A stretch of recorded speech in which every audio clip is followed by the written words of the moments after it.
Buenos días con todos. Somos estudiantes de la Universidad Nacional Federico Villarreal, de la Facultad de Ciencias Financieras y Contables, Escuela Profesional de Contabilidad, de la asignatura de Procedimientos Tributarios. Como docente tenemos al magíster Richard Brown Jara. Somos del sexto ciclo del grupo 2. En este video hablaremos de un tema muy interesante que es el procedimiento de cobranza coactiva. Enseguida presento a los integrantes del equipo. Aldazábal Laupa Sayuri, Aylas Fuertes Giancarlos, Campos Santos Carmen Lida, Carlos Visa Mamani Ronaldo, Javier Vargas Miguel Ángel y Romaní Puma Diego Alex. Ahora les hablaré sobre el procedimiento de cobranza coactiva. La cobranza coactiva es el procedimiento que la SUNAT utiliza para exigir el pago de deudas tributarias que no son pagadas. Tiene tres etapas principales. La primera etapa es el inicio. Es donde el contribuyente recibe una resolución de ejecución coactiva donde se le comunica que tiene un plazo de 7 días hábiles para pagar o presentar un recurso válido. Como segunda etapa tenemos las medidas cautelares, que nos dice que si no paga en ese plazo, el ejecutor coactivo puede ordenar embargos en cuentas bancarias, bienes, muebles, inmuebles o incluso retenciones de ingresos. Y como etapa final tenemos a la ejecución final, que dice que si la deuda no se cancela, los bienes embargados pueden ser rematados o adjudicados para cubrir el monto pendiente. Cobranza coactiva como facultad de la Administración Tributaria. Se le llama una facultad de la Administración Tributaria porque la ley le da la potestad de cobrar directamente esas deudas sin necesidad de recurrir al Poder Judicial. Es decir, la propia Administración puede ejecutar medidas para forzar el pago, siempre respetando las normas y el derecho de defensa del contribuyente. Ahora les hablaré sobre la deuda exigible. Una deuda se convierte en exigible cuando ha vencido el plazo para su pago y no fue cancelada, cuando se agotó la vía administrativa, es decir, ya no existe recurso pendiente de resolver, y cuando se trata de deudas firmes en cobranza, como por ejemplo los tributos autoliquidados, las resoluciones de determinación o multas consentidas o confirmadas en última instancia y órdenes de pago notificados. Según el artículo 114 del Código Tributario y los artículos 4 y 6 respectivamente del Reglamento de Procedimiento de Cobranza Coactiva, nos dice que el ejecutor coactivo es un funcionario responsable de la cobranza, quien ejerce las acciones de embargo y remate para el cobro eficaz de la deuda exigible. Cuenta con los siguientes requisitos: tener título de abogado, no haber sido condenado ni procesado por delito doloso, conocimiento de derecho administrativo y tributario, funcionario de la Administración Tributaria. Auxiliares coactivos: funcionario que colabora con el ejecutor coactivo en el ejercicio de las acciones de cobranza. Cumple con los mismos requisitos, excepto que debe acreditar el grado de bachiller en cualquier de las siguientes profesiones: contabilidad, derecho, economía o administración. Según el artículo 116 del Código Tributario y 5 del Reglamento de Procedimiento de Cobranza Coactiva, nos dice las facultades del ejecutor coactivo son las siguientes: verificar exigibilidad de la deuda tributaria, ordenar, variar o sustituir medidas cautelares, dicta disposiciones para asegurar el pago de la deuda, como comunicaciones o requerimientos, puede suspender o concluir el procedimiento de cobranza coactiva cuando la ley lo disponga. Autoriza, aviso y dispone la devolución de bienes de embargo cuando corresponde. Declara la nulidad de resoluciones o remates en caso de errores en el proceso. Ordena el remate de bienes embargados y puede dictar medidas cautelares previas. Solicita autorización judicial para el desherraje y requiere información a terceros sobre créditos del deudor. Y asimismo, el artículo 117 del Código Tributario nos dice cuáles son los requisitos de la resolución de ejecución coactiva deberá contener. 1. El nombre del deudor tributario.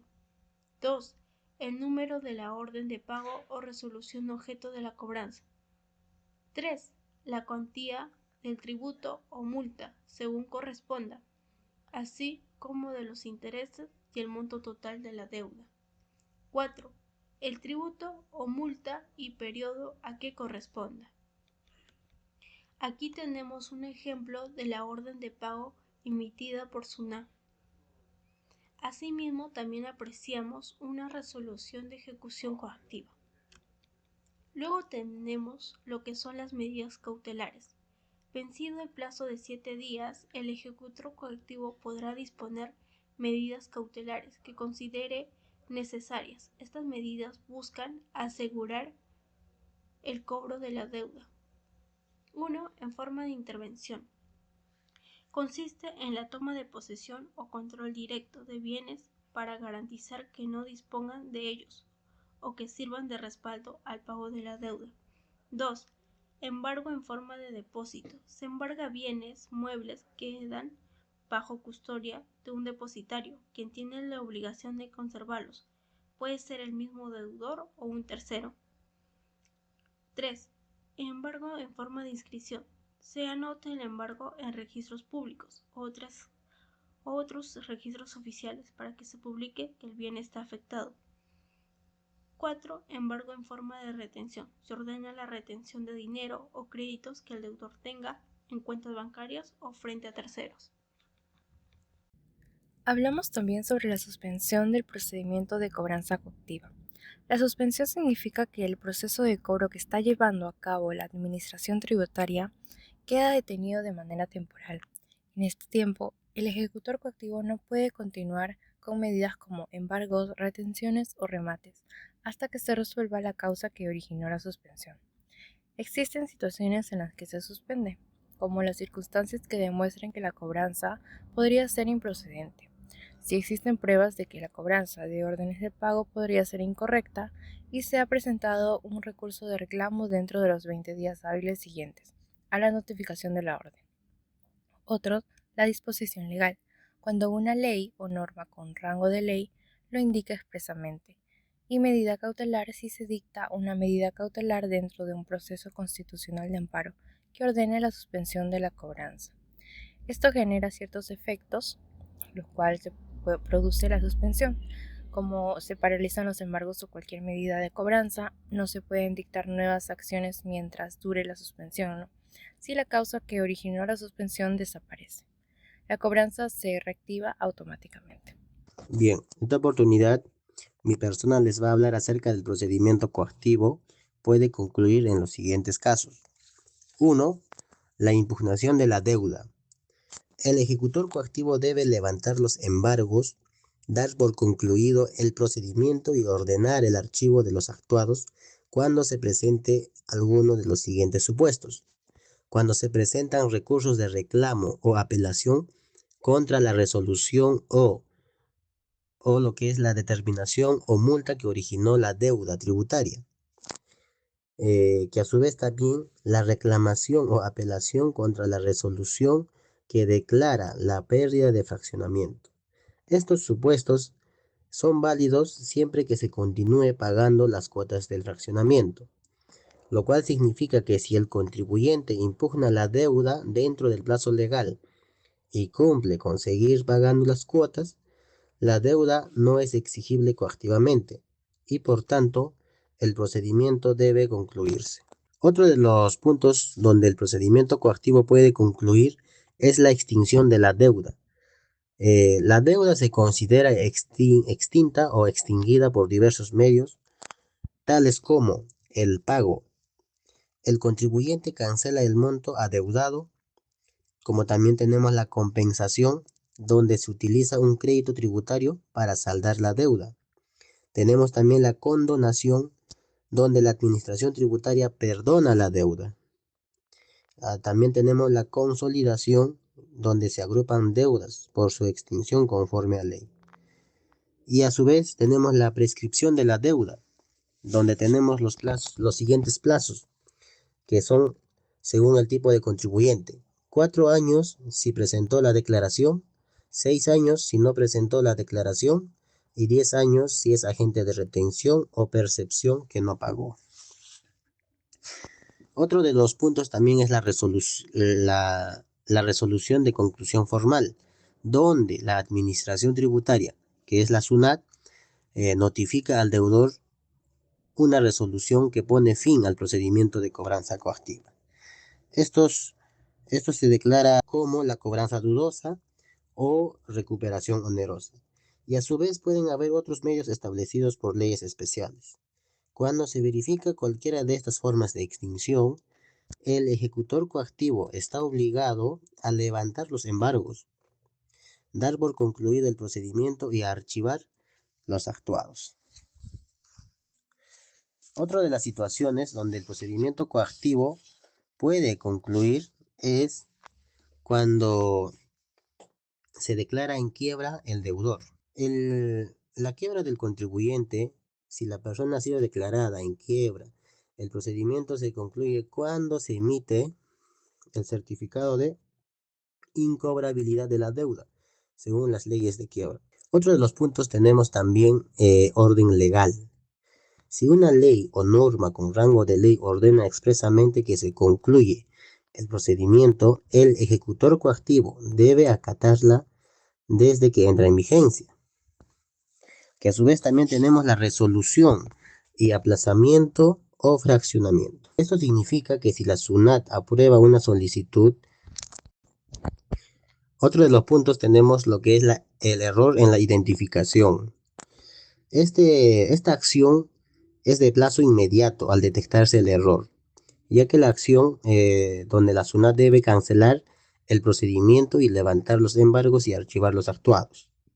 Otro de los puntos también es la resolución de aplazamiento o fraccionamiento.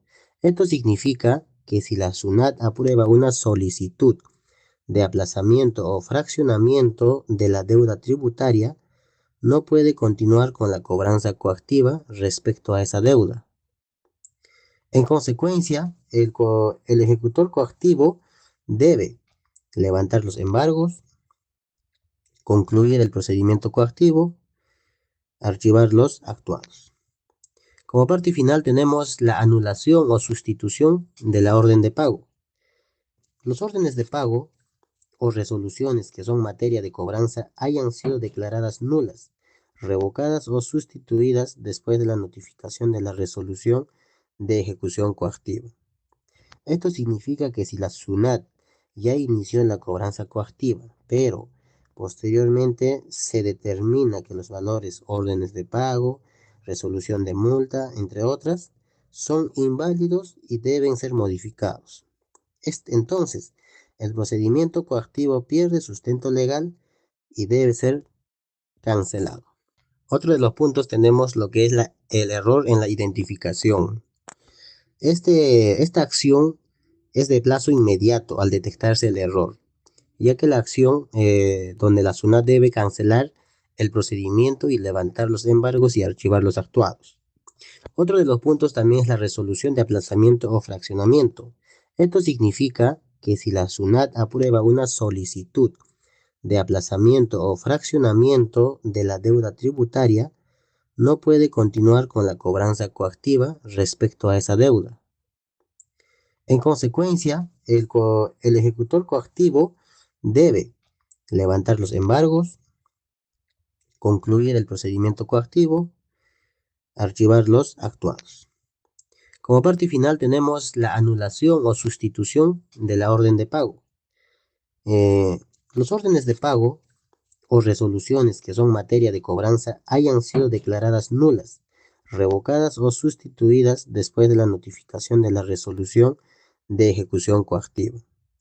Esto significa que si la SUNAT ya inició la cobranza coactiva, pero posteriormente se determina que los valores órdenes de pago, resolución de multa, entre otras, son inválidos y deben ser modificados. Entonces, el procedimiento coactivo pierde sustento legal y debe ser cancelado. 3.1. Intervención excluyente de propiedad. La intervención excluyente de propiedad es un recurso presentado por un tercero, alguien que no es el deudor tributario, cuando durante un embargo se afectan bienes que no le pertenecen al deudor, sino a él. Este procedimiento busca excluir estos bienes del proceso de ejecución coactiva porque legalmente no deben ser usados para el pago de la deuda.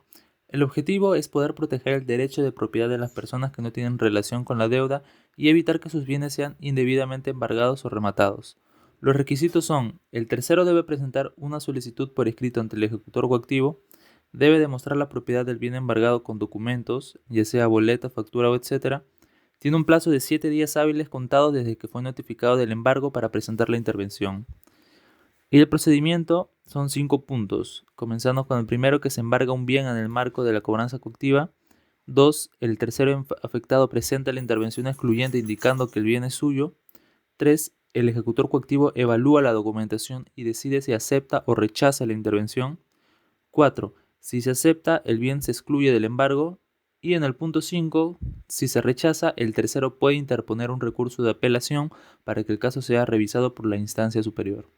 Un ejemplo de ello es el siguiente. Imaginemos que la SUNAT embarga un televisor que se encuentra en la casa de un contribuyente moroso. Sin embargo, ese televisor pertenece al hermano del deudor, quien presenta las boletas de compra a su nombre. En este caso, él puede interponer una intervención excluyente de propiedad y lograr que el televisor sea retirado del proceso coactivo. 3.2. Tasación y remate. En la tasación, el concepto es que es un proceso mediante el cual se va a determinar el valor comercial de un bien embargado. Este valor es muy importante porque va a servir como precio base para el remate de ello. ¿Quién realiza la tasación? Lo hace un perito tasador designado por el ejecutor coactivo, que es el funcionario encargado del cobro, quien debe de ser un profesional autorizado y con conocimientos técnicos. Los pasos para realizar la tasación son 4. 1 es que el ejecutor coactivo ordena la tasación del bien embargado. 2. El perito analiza el bien y determina el valor real en el mercado. 3. El contribuyente es notificado del valor tasado. Y 4. Este valor será la base mínima para la subasta. En cuanto al remate, el concepto es que es la venta pública o subasta de los bienes embargados con el fin de convertirlos en dinero y cubrir la deuda tributaria del contribuyente. ¿Y cómo se realiza el remate? 1. La administración publica un aviso de remate indicando el lugar, la fecha y las condiciones. 2. Los interesados participan y hacen sus ofertas. 3. El bien se adjudica al postor con la oferta más alta. 4. El dinero obtenido se destina al pago de la deuda, los intereses y los gastos del proceso. Y como último punto, 5. Si sobra dinero después de pagar todo, ese monto se le va a devolver al contribuyente. Continuando con la exposición, les hablaré sobre un tema importante dentro del proceso de cobranza coactiva tributaria: el abandono de bienes muebles embargados. Veremos en qué consiste, cuál es el marco legal, los plazos y el procedimiento que sigue la SUNAT en estos casos. Comencemos. En esta primera diapositiva vamos a entender qué es el abandono de bienes muebles embargados. Primero, recordemos que el embargo es una medida cautelar que aplica la SUNAT para retener bienes del deudor y asegurar el pago de una deuda tributaria. Estos bienes pueden ser mercancías, vehículos, maquinaria, etc. El abandono se produce cuando, después de un remate o del levantamiento del embargo, nadie retira los bienes en el plazo establecido por ley. En ese momento se entiende que estos bienes quedan en estado de abandono, perdiendo el deudor original todo tipo de derecho sobre ellos. Pasemos ahora al marco legal. El artículo 121, inciso A del Código Tributario establece dos situaciones en las que se puede darse el abandono. Primera situación: cuando el bien ha sido adjudicado en remate, el adjudicatario paga, pero no lo retira. Segunda situación: cuando se levanta el embargo por pago de la deuda o por otra causa y tampoco se retira el bien. En ambos casos, la ley otorga un plazo de 30 días hábiles para retirar los bienes. En este plazo se cuenta desde el día siguiente al remate o a la notificación del levantamiento del embargo. Si vence el plazo y los bienes no se retiran, se consideran automáticamente abandonados, sin necesidad de una resolución o notificación adicional. Pero, ¿qué pasa con los bienes que no son retirados? Según la SUNAT, estos bienes abandonados deben ser rematados o destruidos, dependiendo de su estado. Esto está regulado en el informe número 96/2015 SUNAT. Si después de varios remates no se logra venderlos, luego de una tercera convocatoria, los bienes pueden ser donados. Además, es importante destacar que, para retirar los bienes, el adjudicatario, deudor o tercero debe pagar los gastos de almacenaje y las costas procesales. De esta forma, la SUNAT asegura que los bienes contribuyen al pago de la deuda tributaria. Para cerrar, veamos el procedimiento típico en la cobranza coactiva. La SUNAT emite una resolución de embargo sobre bienes muebles. Los bienes se almacenan y se programa un remate público. Si hay adjudicatario, este paga y tiene 30 días hábiles para retirar los bienes. Si el deudor paga la deuda, se levanta el embargo y también tiene 30 días hábiles para retirar. Si en cualquiera de estos casos no se retiran los bienes en el plazo, quedan abandonados. Finalmente, la SUNAT decide su destino: nuevos remates, destrucción o donación. En resumen, el abandono de bienes muebles embargados es una figura legal que busca darle un destino final a los bienes que no son retirados, garantizando que el proceso de cobranza coactiva sea eficiente y que, en lo posible, se contribuya al pago de la deuda tributaria. Para finalizar, recordemos que el abandono de bienes es un mecanismo clave que garantiza la efectividad de la cobranza coactiva. Gracias por acompañarnos.